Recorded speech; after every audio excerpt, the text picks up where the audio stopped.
Welcome back to Conservative Edition. I'm Trina Segna, and today we are with Major Clarence Anderson III. Major Clarence Anderson III served his country with honor and distinction and was awarded medals for that service. He took part in operations that subsequently led to the rescue of 3 American hostages. He was selected twice for squadron command and as a division chief for the United States Special Operations Command Central, and directed the largest logistical movement in the United States history. Welcome, Major Clarence Anderson III. Thank you for being here. Ms. Trina Segna, thank you for having me, and I look forward to talking with you, disclosing what happened in my case, who it implicates, and the bigger picture moving forward. So, again, thank you for your time. Well, thank you, sir. It's an honor to have you. It's an honor to be here. Thank you. We want to first get to know you for who you are, who Major Clarence Anderson is. Tell me about your military career. Okay. Well, I in a commission out of, at the time, Troy University back in December of 2000. Initially started off as a supply officer in the Air Force. This was when the Air Force was looking to merge a few career fields, so we merged the supply, the transportation, and logistics plans function, and so I became a logistics readiness officer. So I took that skill set and I was able to expand on that in the joint community. Early on in my career, I was assigned at Herbert Field, which is Air Force Special Operations Command, and there I kind of got my hands dirty in the special operations support side of the house. I certainly am not a special operator, but I was certainly behind the tip of the spear on the guys who were out in the field, as far as getting critical logistical movements to them, getting them, where they needed to be, and making sure that supply pipeline was there for them. And subsequently, the Air Force rewarded me and gave me command not only once but twice. First time I was in command was at Maxwell Air Force Base. I was the squadron commander for the 42nd Logistics Readiness Squadron. And then again, I got picked up for command at Holloman Air Force Base for the 49th Material Maintenance Support Squadron. And so that's kind of a wave top of kind of what I've done. And so that's a little bit about me. I'm a father, son, nephew, all those things that make somebody, someone that I'm definitely those things, and no different than anybody else. So again, that's a little bit about me. Well, I have to say that sounds like a really amazing career. How many times were you deployed? I was deployed a total of 5 times. When I was at Special Operations Command Central, I would go TDY to a lot of places. TDY is military term for basically short trips. That necessarily isn't a permanent change of station, but you could be somewhere anywhere from a few days to a few weeks to a few months. But the long official deployments were about 5 of them. I deployed to Jordan, Kuwait, Afghanistan twice. Did a deployment down in Colombia, South America, and down in Southern Command when I was stationed at Herbert Air Force Base, and was able to just do some pretty good things down there as well. So about total of 5 times, and some little sporadic TDYs here or there. All right. Well, you were also tell us about the involvement in helping American hostages. Okay, so while I was at Herbert Field, now I didn't directly do that. Again, my support agency, as far as being a logistical technician. So I was a short notice. This was I want to say back in 2006. We got a notice. I was on call that, hey, we got to be down in Colombia. There's been some indicators that the FARC has some movement with some hostages who they at the time had were political prisoners, and so we got the notification. Gunships were required to be on call, which were the AC C-130 gunships. I was part of a logistical team that went down there, and we scheduled the C-17s and scheduled all of the supply chain mechanisms and the logistical footprint down there to support the operators. And so subsequently, what we did down there ultimately led to the release and the recovery of the 3 American hostages, along with some other international hostages as well. And so again, in order to get something done, you have to not mind who gets credit for doing them. And so, because of what we were able to do as far as getting down there, establishing the support system to again take care of those operators. So that was my role in it. The hostages subsequently weren't rescued for a few more months, but we definitely choked them out of the jungle, so to speak, and ultimately get those folks who have been suffering for a while back to their families. So, well, I know as an American that every American, but mainly those 3 Americans, are very grateful for the part that you did play in that. Yes, ma'am. Thank you. Well, thank you for your service. Yes, ma'am. Thank you.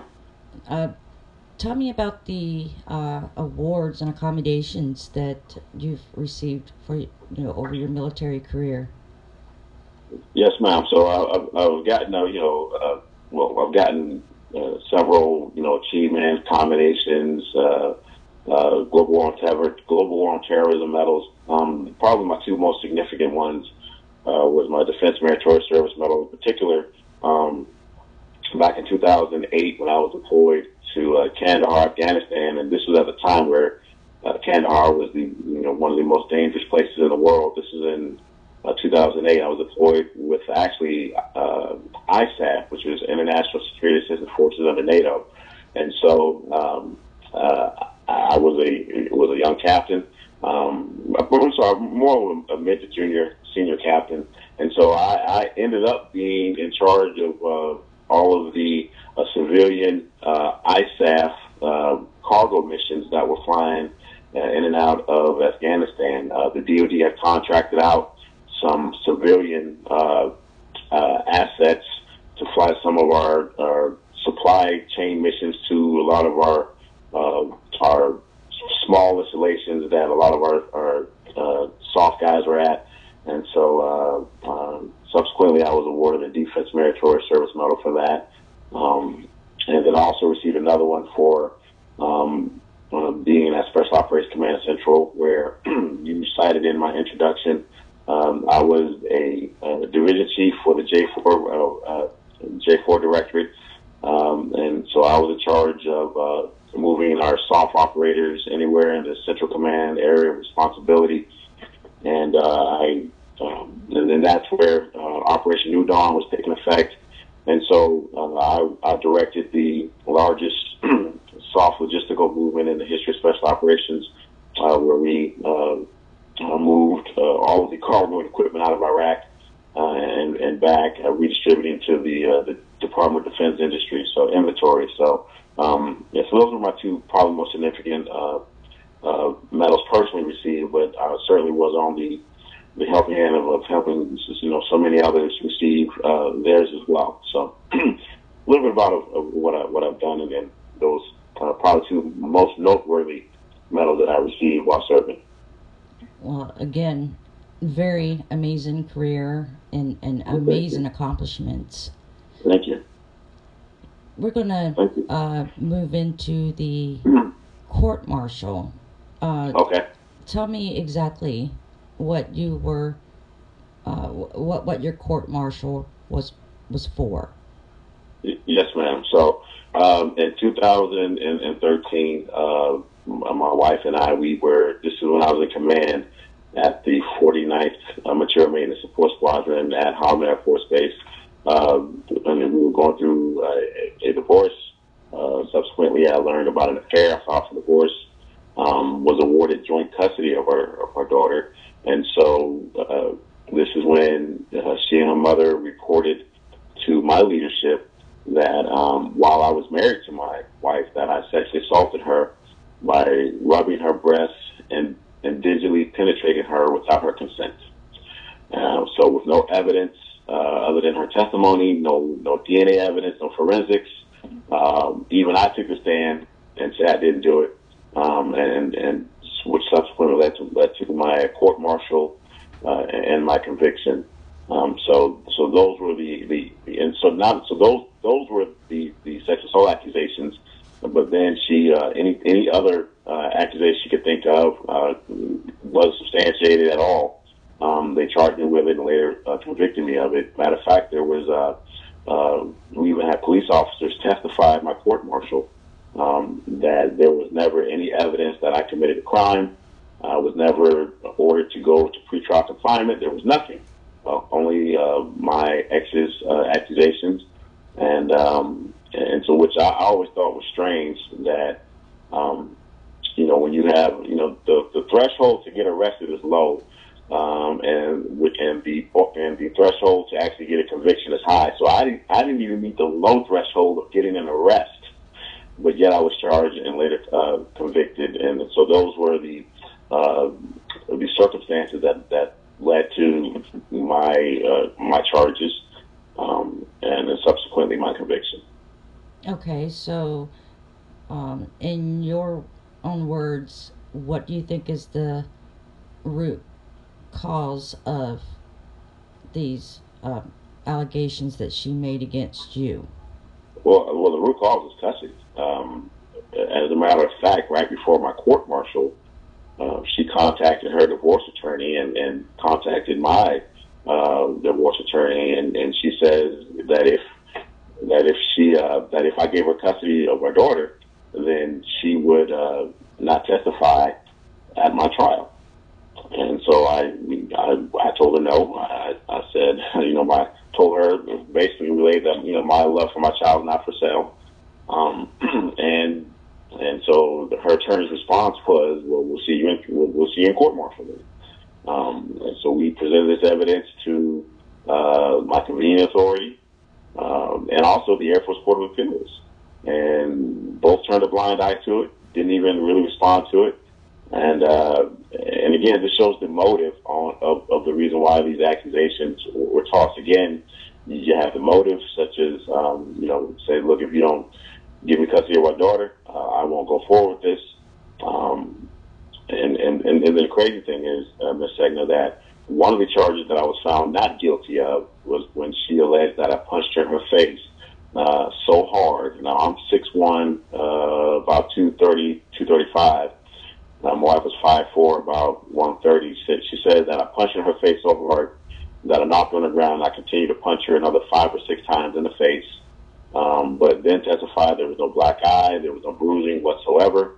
There was no external bruising whatsoever. And so we had to have a medical doctor testify on the absurdity of that accusation. Now, in most cases, with no police officer testimony or testifying that I did any crime, and a medical doctor that clearly testified that she was lying about probably the most violent accusation, why wouldn't that be enough to get everything else tossed out? It just scratches our head on just the ridiculousness of this whole thing. And then we later find out that her mother, so once I found out about the affair, I tried to get the affair admitted as evidence to show motive. But her and the man she had the affair with, they lied and said that they didn't have an affair until we were divorced. And so we couldn't admit the evidence or the affair before a fact finder, before the jury, because the judge said it was inadmissible. So I get convicted. We later find out about this payment that was paid by her mother to him prior to him testifying at my court-martial. And as a matter of fact, it was such a big deal that U.S. Congresswoman Martha Roby of Alabama submitted a congressional about this revelation.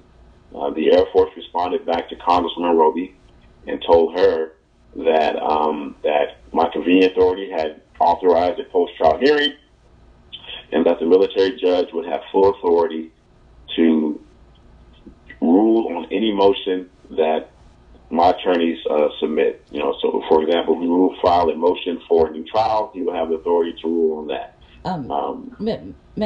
Just to make sure that I'm understanding you correctly, and for the audience, are you saying that your ex-mother-in-law and the man that your ex-wife was having an affair with, there was a bribe in there?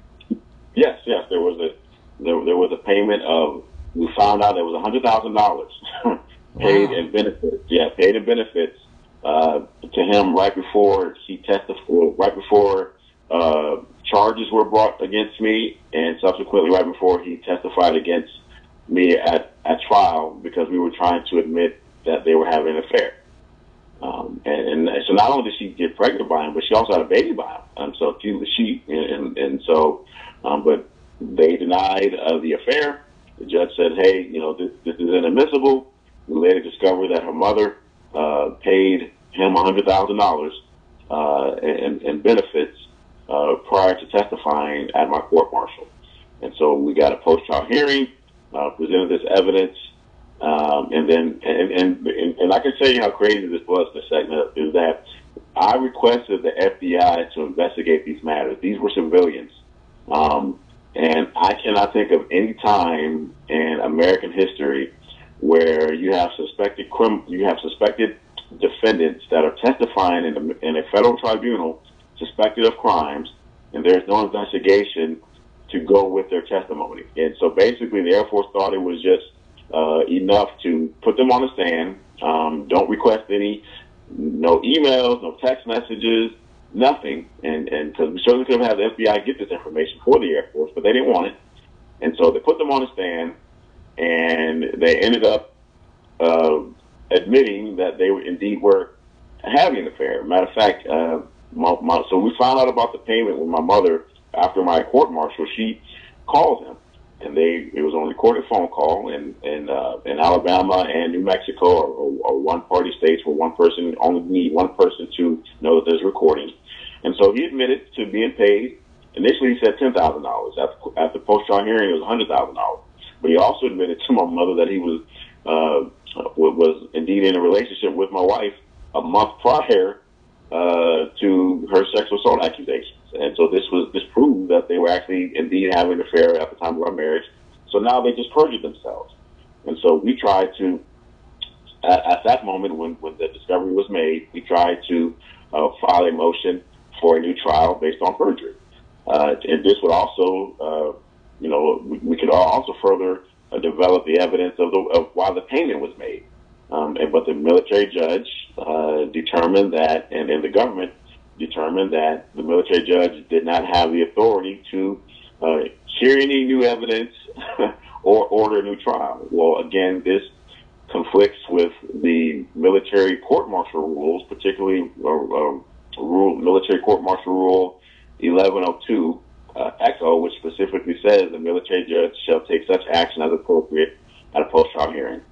But most importantly, it conflicted with what they told Congresswoman Roby in their response to her. They told Congresswoman Roby that at my post-trial hearing, the military judge would have full authority to rule on any motion. But keep in mind, they didn't think that any evidence was going to be disclosed because they really sat on their hands and didn't want much evidence to be disclosed. That's why there was no FBI investigation once there was this discovery of this new payment. But by the good grace of God, they ended up telling on themselves because they ended up admitting to having an affair. And so when we tried to say, Your Honor, they just perjured themselves, and we'd like to go back into the testimony during the preliminary hearing, the judge strictly forbade it. He did not allow it, and based on that he didn't have the authority to do so.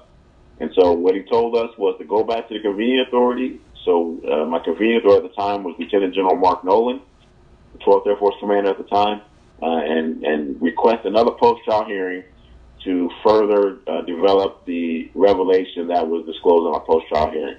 So we did that. And Lieutenant General Nolan denied the motion and sent my record to the Air Force appellate courts.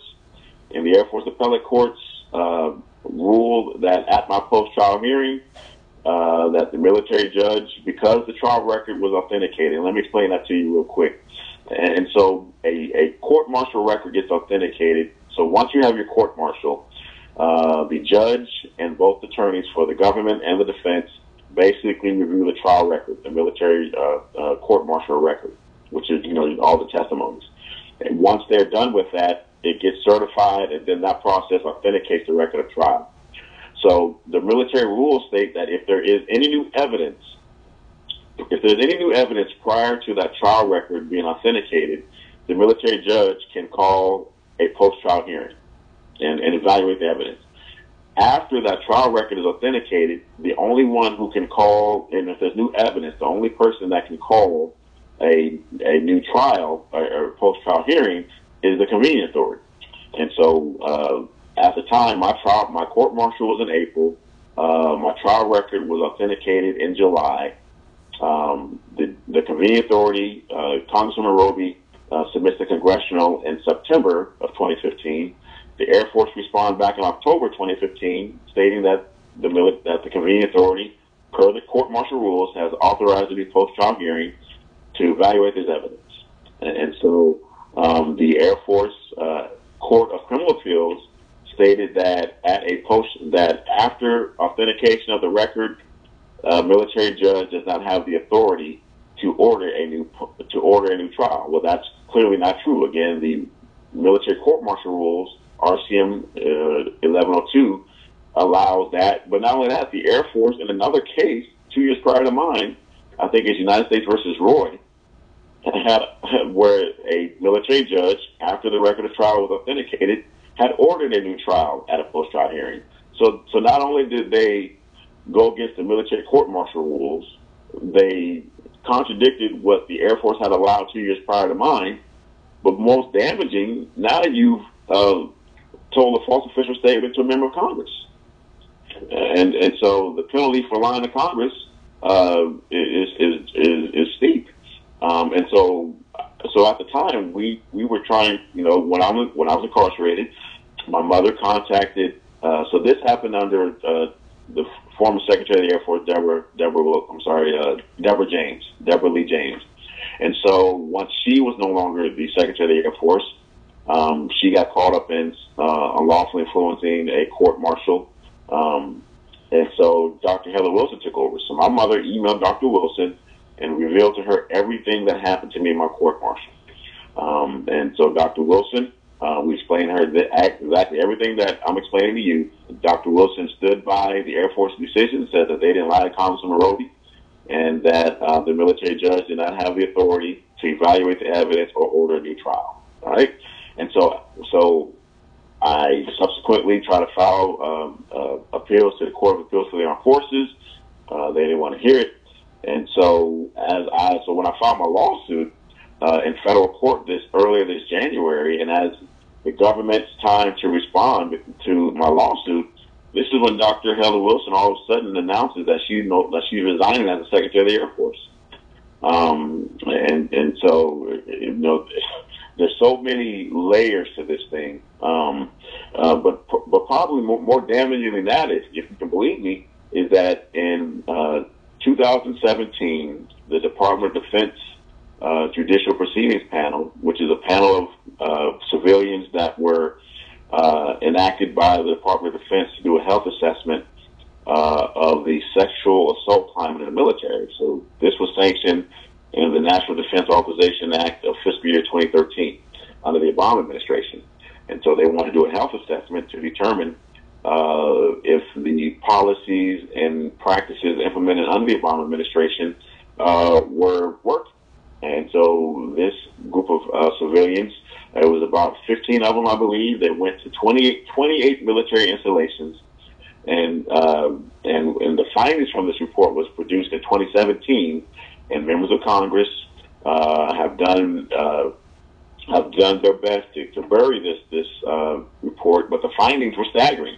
The findings concluded. Matter of fact, one of the reports was called "The Barriers to the Fair Administration of Military Justice." The barriers to the fair administration of justice in military sexual assault cases, and basically the report says that there are a lot of military attorneys that are violating their state bar ethics by prosecuting a lot of these military sexual assault cases with no probable cause. The findings precluded that military investigators are now taught to believe the victim. Matter of fact, the Judge Advocate General of the Air Force at the time my investigation was going on, based on my wife's accusations, Lieutenant General Richard Harding, he said in another court-martial case that later disclosed that all victims are to be believed and all cases referred to trial. And so that was a blanket statement to all military prosecutors, all military attorneys, to include judges that are sitting on a lot of these preliminary hearings to determine if these cases are going to go forward. He gave a standing guidance that all victims are to be believed and all cases referred to trial, even if there was no forensic evidence, even if there was conflicting evidence that the member had actually committed a crime. So that's the blanket statement. And so this Department of Defense report that came out in 2017 discloses all of this information, and nobody's talking about it. And Ms. Segna, probably the most, it probably gets worse because there are many folks that are trying to be president of the United States that have either sponsored these unlawful policies that affect innocent service members or knew about them and remained silent. And so I think their participation in these unlawful events certainly should disqualify them from being commander-in-chief. And if you can't be commander-in-chief, you certainly can't be president of the United States. And so that's a strong statement. Very strong statement. Yes, ma'am. Yeah. I'm sorry. Go ahead. No, that's pretty much it. I'm sure I probably talked more than what I should on your particular question. But those are the circumstances that unfortunate circumstances that happened to me. No, okay. Number one, you don't have to apologize because honestly, no one can really tell their story better than the person telling the story. They're better than the person that it happened to. So don't apologize because based off some things you've said, it's actually brought a few questions to mind. Okay. And I'm sure that the audience will probably take humor out of what I'm about to say. But so would you say is it safe to say, in your opinion, and based off the facts, which by the way, we need to let the audience know that we're not doing this interview based solely on your word. You have submitted work to paperwork to me, petitions, filings, and I do have them. So yes, ma'am. This isn't a he said, she said between you and me, Right. Major, but there was, she said with you and your ex-wife. Apparently she just made an allegation, and because of who you are, it went further. And that's why what I'm about to say is probably going to click for a lot of people that may be following other stories in the media. And that's why I was about to ask you is, do you feel that it's safe to say that what has happened to you has also maybe not the exact alleged crime, but the same thought process of the military courts and other officials, the same thing that happened to Eddie Gallagher, Matthew Goldstein, John Hatley. Every one of these are suffering just like you are at the hands of what are supposed to be the people that are supposed to be helping you. They're supposed to be believing in you rather than trying to bury you. And that's, on my end, it looks like that these military prosecutors and investigators and judges, it looks like to me that they've turned more into politicians, working with lobbyists, than they are upholding justice. Well, it's you can definitely make a connection. It's not far-fetched to say that it's all about unfortunately with the military, it's all about the financial purse strings. And I'll just bear with me for a second. You brought up the term lobbyist, right? And so politicians want votes, and so if they can make it appear as though that we are tough on this rape culture in the military, then that will ensue that I'm reelected. And so because so now you got lobbyists, and now you've got members of Congress, and so members of Congress control the purse strings for the military. All right, Navy, if you want a new aircraft carrier, show us how serious you are on sexual assault. All right, Air Force, do you want this new F-35 or F-22? Show us how serious you are about sexual assault, because right now we are seeing that you guys aren't getting convictions. Army, you want another 100,000 troops? Show us what you're doing about sexual assault. And so the military, again, it speaks volumes that for a report to come out that substantiates that how the military is eviscerating the due process rights for innocent service members accused of sexual misconduct. All right, so here's a report that substantiates this.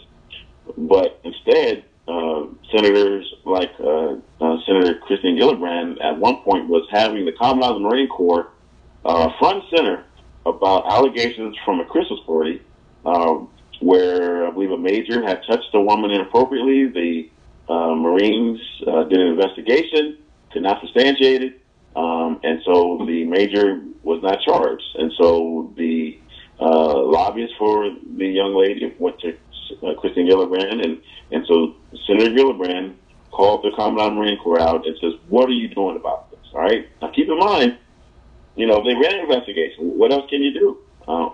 But again, because Congress controls the purse of the DOD, and pretty much everything else, they control who gets promoted.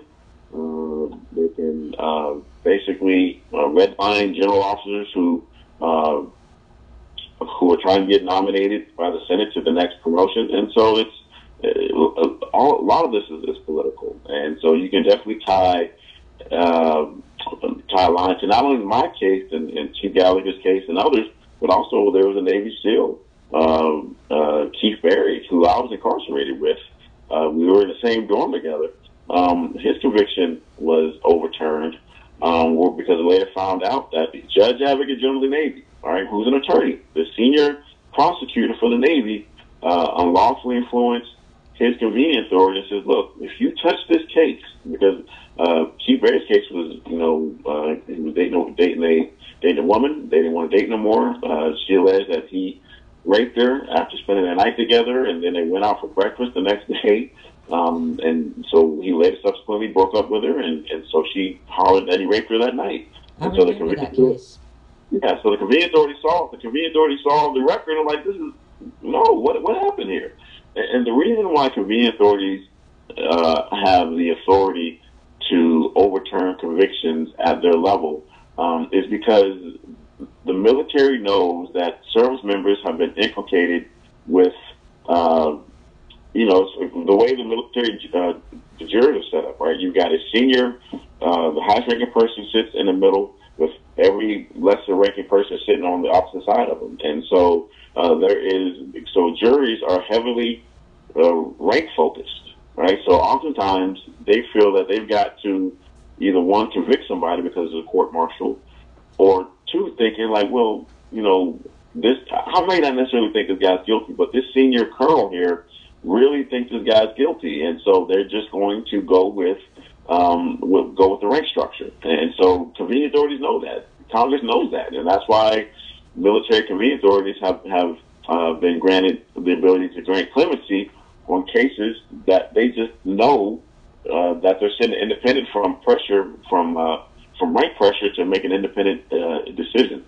And so, going back to the Keith Berry case, the convenience authority looked at it and like, no, I've got some questions about this. And so the Judge Advocate General of the Navy contacted them. They spoke and said, look, if you touch this case, it's going to put a target on your back, and it's going to look bad for the Navy. And so they left the case alone.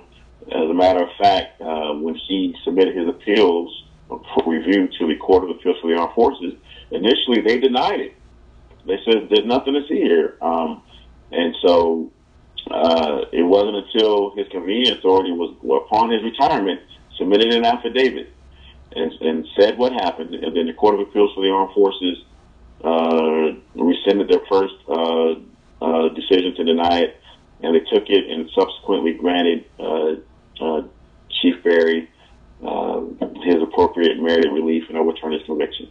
And so again, this affects everybody from special operators to for those that are wrongly incarcerated and convicted for or prosecuted for war crimes, for wrongly incarcerated and convicted for sexual misconduct crimes. So it is my prayer that President Trump, who sits as the Commander-in-Chief of the Armed Forces, has the Department of Justice do an independent, assign a special prosecutor to have an independent prosecutor look at these unlawful patterns and practices that have developed over the past, 7-8 years. And typically, what happens in the legal world, if there is a corrupt police officer, every case that has happened under that corruption gets overturned. If there is a corrupt district attorney or prosecutor or a corrupt investigator, those cases subsequently get overturned because there is fraud in the criminal justice system. And so we have to have a conversation when you look at this Department of Defense report that came out in 2017 that was sanctioned under the Obama administration. When you look at behavior from attorneys who know better, from the Keith Berry's case to the Air Force Judge Advocate General, Lieutenant General Harding, making his unlawful commands. There has to, I think we got to get outside the military criminal justice system and have an independent investigator, an independent attorney, an independent prosecutor from the Department of Justice look at these unlawful patterns and practices. And so what I'm asking for President Trump to do is, one, to submit a cease and desist order on these unlawful patterns and practices, assign a special prosecutor, and I would love to sit down with the Trump administration and sit down and discuss with them on what has happened, because it seems like no one else wants to talk about this report. I am the subject matter expert on this report. Matter of fact, I filed a human rights complaint to the Inter-American Commission on Human Rights about this DOD report. And so I am certainly ready to talk to the president. As a matter of fact, I'm trying to speak with my governor here in Alabama, Governor Kay Ivey. And even though what happened to me, I was a federal military member, you have state guard members who fall under governors that deploy on federal orders. And so once that happens, these state guard members now activate on federal orders can now fall victim to these unlawful patterns and practices as well. And so this is certainly a national security issue. And so I'm trying to get with the governor's office and have her also submit a letter to President Trump voicing her concerns on allowing her state guard members to augment these federal positions with these unlawful policies and practices on the books. And so this is certainly a big issue, especially with it being the political season. The next debate that we have on TV, there needs to be a question on this DOD report, and do they agree with the findings of the report? And if they were commander-in-chief, what would they do to make sure that if anyone that's accused of a crime that's in the military or in college campuses, it's the same thing that's happened on college campuses with Title IX. Under the Obama administration, there were lawsuits that you had college students that were accused of sexual misconduct weren't giving any tribunal process at all. They were kicked out of college without a chance to see evidence, hear testimony, cross-examine the accused.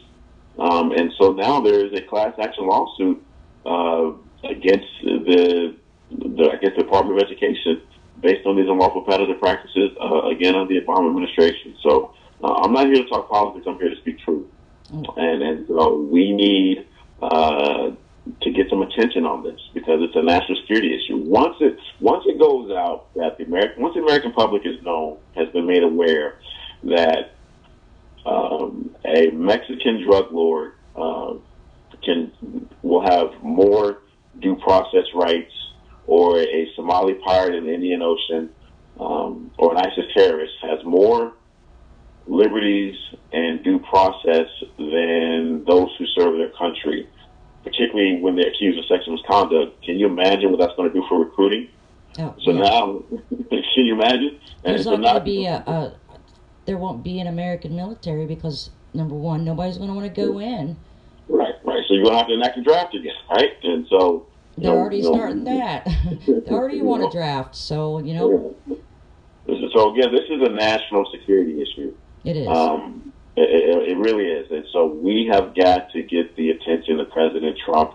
I got to get the attention to anybody who will hear me to bring attention to this issue, because there are hundreds of service members that have been prosecuted, investigated. I've got a buddy of mine who was an Army prosecutor who refused to go with these patterns and practices that were being told to him by the Army. And so what happened? He was going through a divorce as well. His name is his name was Major Eric Burris. And so the crazy thing about his case is that he had at his Article 32 hearing. And so those who don't know what an Article 32 hearing is, it's equivalent to a grand jury hearing in the civilian world. So at his Article 32 hearing, again, which is equivalent to a grand jury hearing, the judge says there is not enough evidence to go forward. We don't think that his wife was credible, but because the Army wanted to prove a case, the convening authority, which is different than grand jury hearings, once the determination at a grand jury hearing is that there's not enough evidence to go forward, that kills that. But in the Article 32 process, if the decision at the court is made to not go forward, well, the convening authority can override that decision. And so in Eric Burris' case, the Army went after him, gave him 20 years for allegedly sexually assaulting his wife. Wow. And so, and so he was doing the right thing and said, no, I'm not going to do this. And so it happened. He was going through divorce, he was going through custody. His wife made accusations against him, and subsequently he was given 20 years. That's just absolutely sick. It really is. I mean, it's almost, I guess if I was going to give something like an analogy, I would say that what's happening to men like you in the military is something like red flag laws. You are you're found guilty, you are your rights are taken away, your freedom is taken away before any due process, and it's just not right. I mean, well, let me say, and I hate to cut you off. In 1969, the Supreme Court made a decision in a case called O'Callaghan that military members cannot be prosecuted for non-military related offenses. Okay, so in 1969, that was the decision that was made. In 1987, that decision was overturned in the Solario case. And so in that case, the Supreme Court determined that it doesn't matter the offense, if it's military related or not, military members can be prosecuted. Now, the problem with that decision was the Supreme Court didn't look at the jurisdiction of witnesses that are testifying at that military tribunal. For example, like in my case, right? So if you prosecute these non-military related offenses, right, and it comes to find out that witnesses have committed fraud on the court, the military courts don't have any teeth to hold these people accountable. For example, like in my case, you got witness tampering, you got perjury, you got bribery, and so I think that what we need to do is go back to the 1969 O'Callaghan decision by the Supreme Court, and at a minimum, say that military members cannot be prosecuted for non-military related offenses. But ultimately, what I would like to see is just have the federal government, Department of Justice, take on all military tribunals. I mean, every code falls under federal jurisdiction anyway. Matter of fact, because of that authority that the Department of Justice has, that's why I'm fighting my military conviction in a federal court. Yeah. Because the federal judges have the authority to collaterally attack unlawful and unjust and unconstitutional convictions in the military.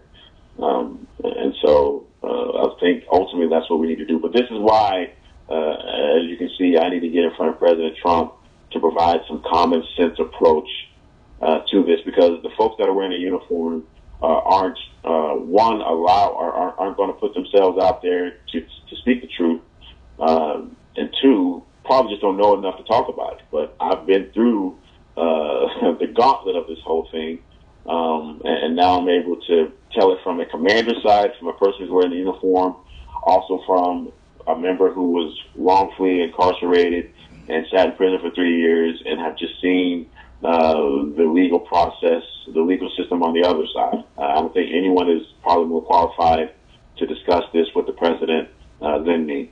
Yeah. And so it is my prayer that we can get some exposure, and I'm so gracious that you reached out to me so we can get some exposure.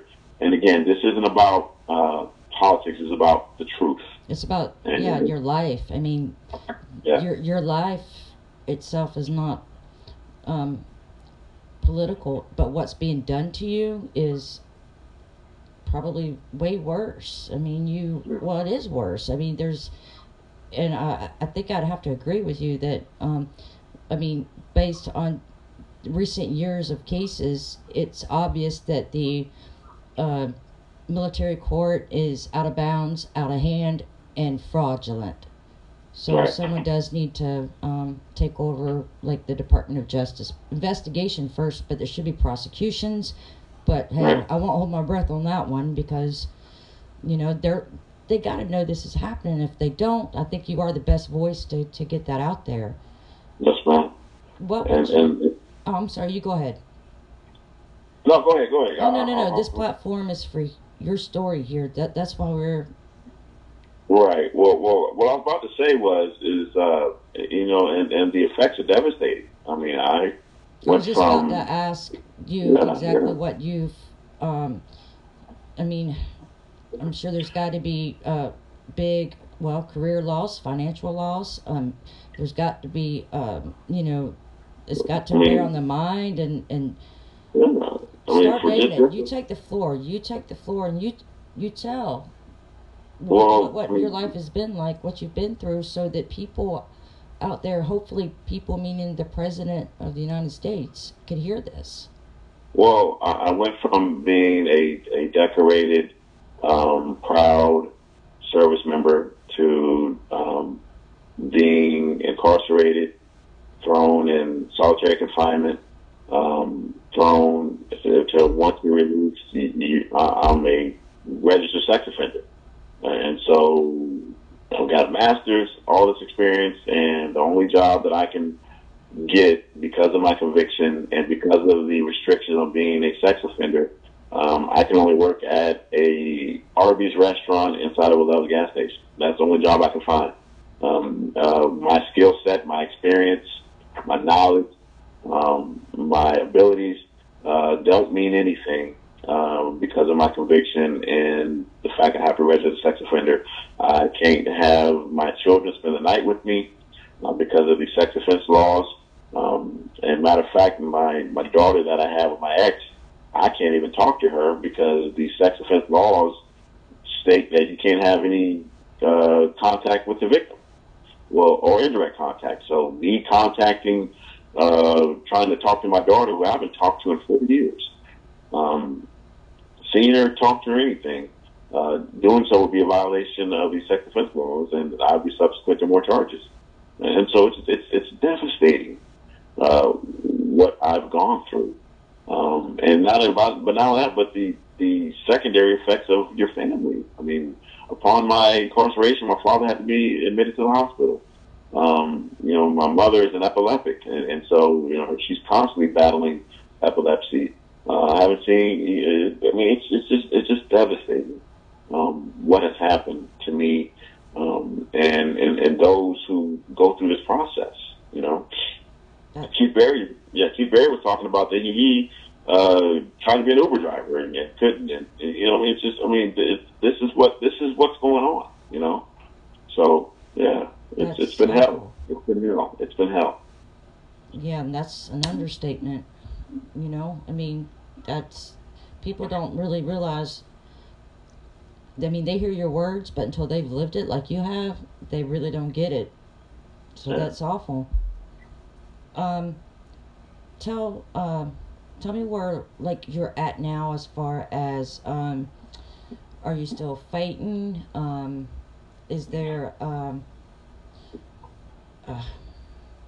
what is there anything that anyone else is helping you with out there? Like I think you mentioned Senator Roby. Right. Well, the big thing, probably the most important thing I can do, obviously, is exercising the First Amendment right of the Constitution, which is freedom of the press. Get the story out. That's probably number one. Secondly, I filed a habeas, basically a lawsuit in the D.C. District Court. We're filing habeas. It's going to be later on this August. Which I submitted a writ back in January. The federal judge ruled on it and said that I didn't meet the requirements of the writ, and so he told us that a habeas would my complaint would fall under habeas. So we're going to file a habeas this month, and so either through the habeas or through getting to President Trump, and so he can use his executive powers to grant me some relief. Those are my options right now. But I'm not going to stop fighting this because there's just so much on the line.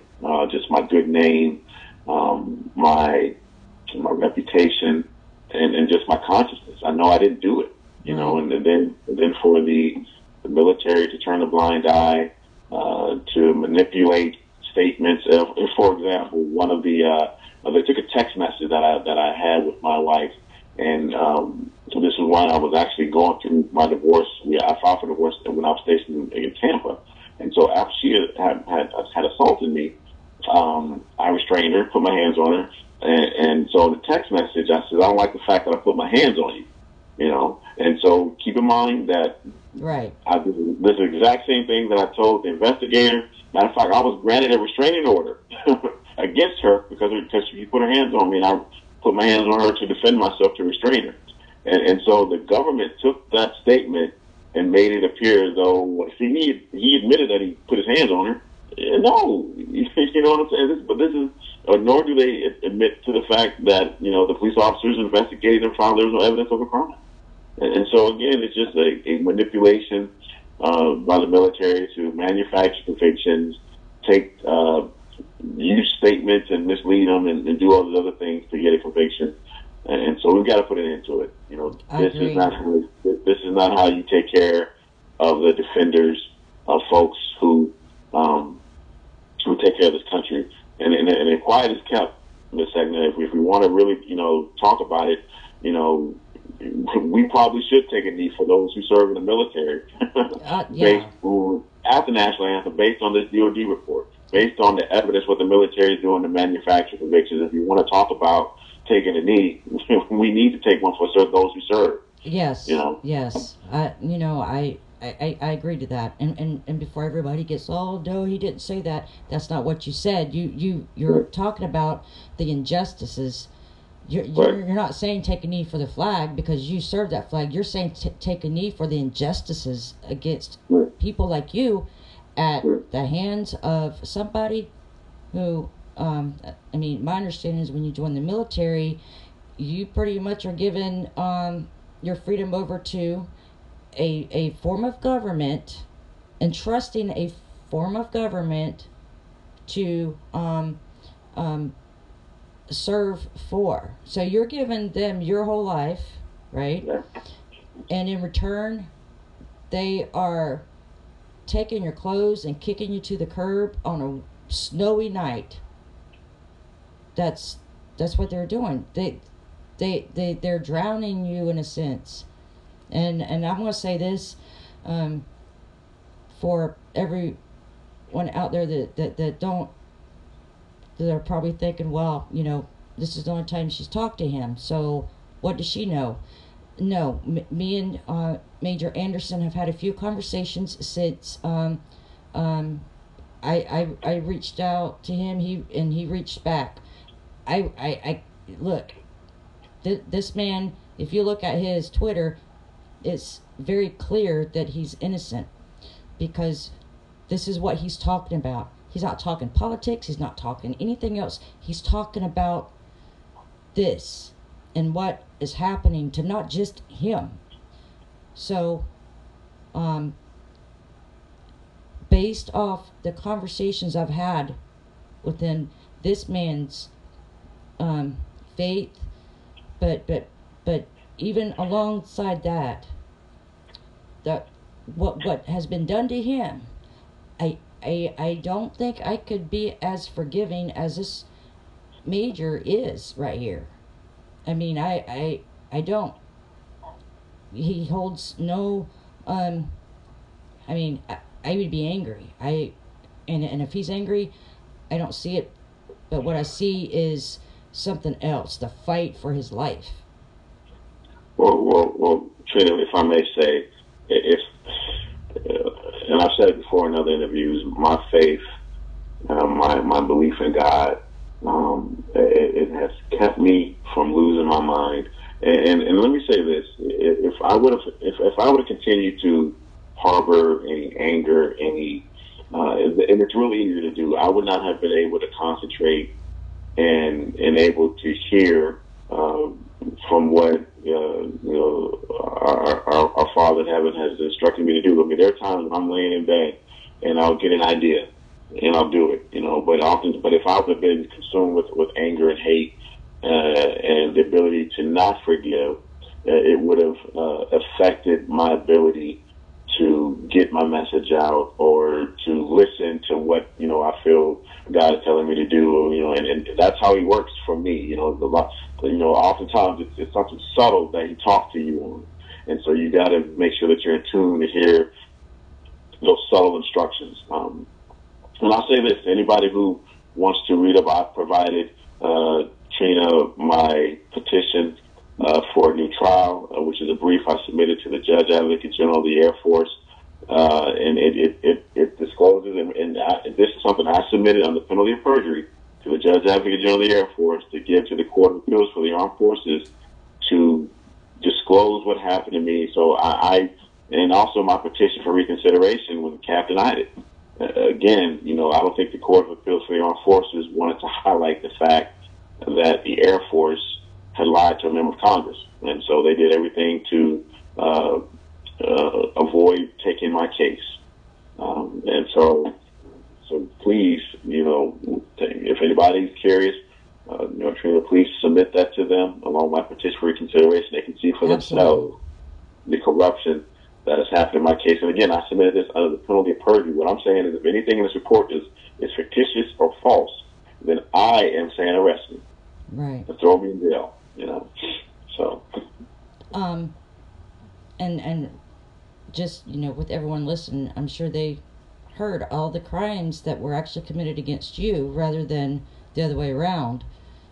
There's perjury, fraud on the court, bribery. I mean, there's no end to it. Lying to Congress. I think my court-martial is the only court-martial. I want to go out on a limb and say, in the history of military tribunals, where senior officials in the military have provided a false statement to Congress, blatantly lied to Congress. Yeah. To the point where the Secretary of the Air Force snuck out, resigned, and no one's making a story about it. What? Come on. Exactly. And so, everyone out there, you don't have to reside in his state to call your local congressman or senator. They all speak to each other on Capitol Hill. You know, call up your local senator or congressman or congresswoman and say, hey, this is going on in the state of Alabama, and I'm asking you as my senator to help this person who fought for every state in the United States, every person in the United States. And that's what I would be saying to you right now that's listening. Reach out, email the White House, call the White House. Anything you could do to help, do it. But I would say, I think that probably the strongest request is going to come from you, Major. I have 3 final questions. Okay. But I want to kind of group them all together here. Okay. After what has happened to you, what would you say to young men out there, or parents of young men out there that want to enlist? What kind of guidance words would you give them? Also, if there's anybody out there that you're wanting to yell to and say, hey, listen to me, who would they be? And most importantly, what do you want to say to President Trump, or ask of President Trump and Congress? But, you know, the president has, you know, the strongest power of the pen and the biggest megaphone. So I want you to talk directly to him. Okay. Well, let me. I'm sorry, I didn't mean to interrupt you. You have any more questions before I answer them? No, but I tell you what, if there's anything else that you want to say about your case that we might not have touched on, do so, and take your time, and Okay. don't apologize. You got no reason to apologize. Just Okay, well, you take your time. Okay. Well, first of all, I want to thank God for just His blessings and His grace. And I want to thank you for finding me and giving me another opportunity to tell the story. To your first question, what type of guidance would I give to those who want to serve? It's The young men. to the young men who want to serve, or women, right? I think as yes, but as a young man who risked being falsely accused of a sexual crime. Right. Well, I would say to them, still serve. I would never tell anyone to not do what their heart wants to do. There's nothing wrong with it. As a matter of fact, it's admirable to want to serve your country. But I will tell them to be mindful of these unlawful policies within the Department of Defense. Because in the event that you are at basic training, or you're after basic training, you're now at your military installation, and you get accused, unless you are a flag officer, a general admiral, chances are with these policies that you will be prosecuted, and that you more than likely will sit in prison for a crime that you did not commit.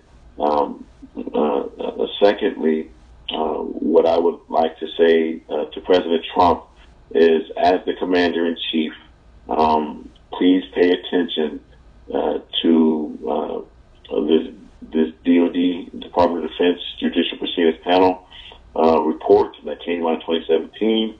And what we want from you, sir, is leadership on this issue, to take a stand, have the Department of Justice, a special counsel, look at the findings from this report, look at the findings that are in my human rights complaint to the Inter-American Commission on Human Rights, and subsequently hold people accountable for betraying the tenets and the values and the laws within the Constitution.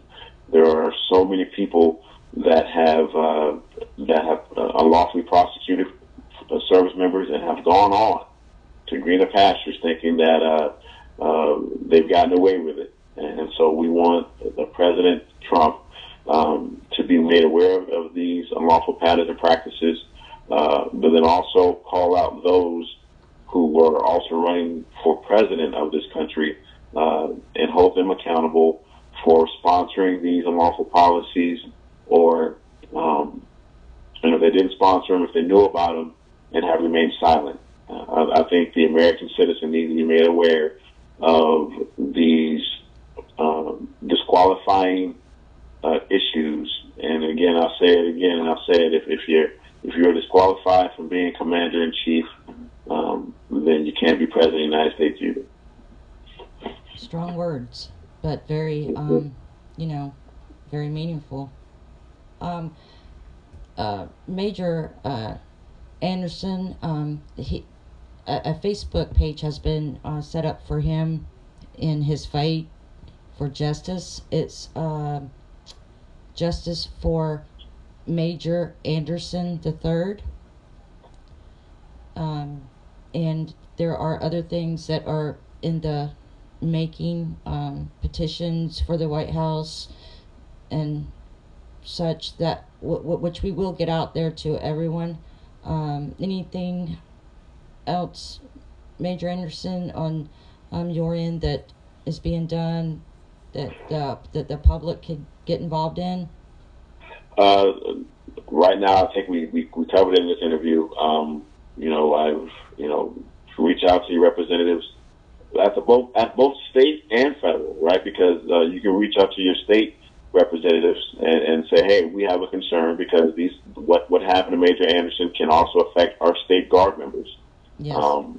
Reach out to your federal representatives and have them and have these issues elevated all the way up to the president as commander in chief, and because again, he has the authority to cease and desist all of these unlawful patterns and practices, and so that's what we got going on. And again, I've currently got we're getting ready to file my habeas at the end of this month, and but we just got to give this to the president, whether it's Fox News, whether it's CNN, MSNBC.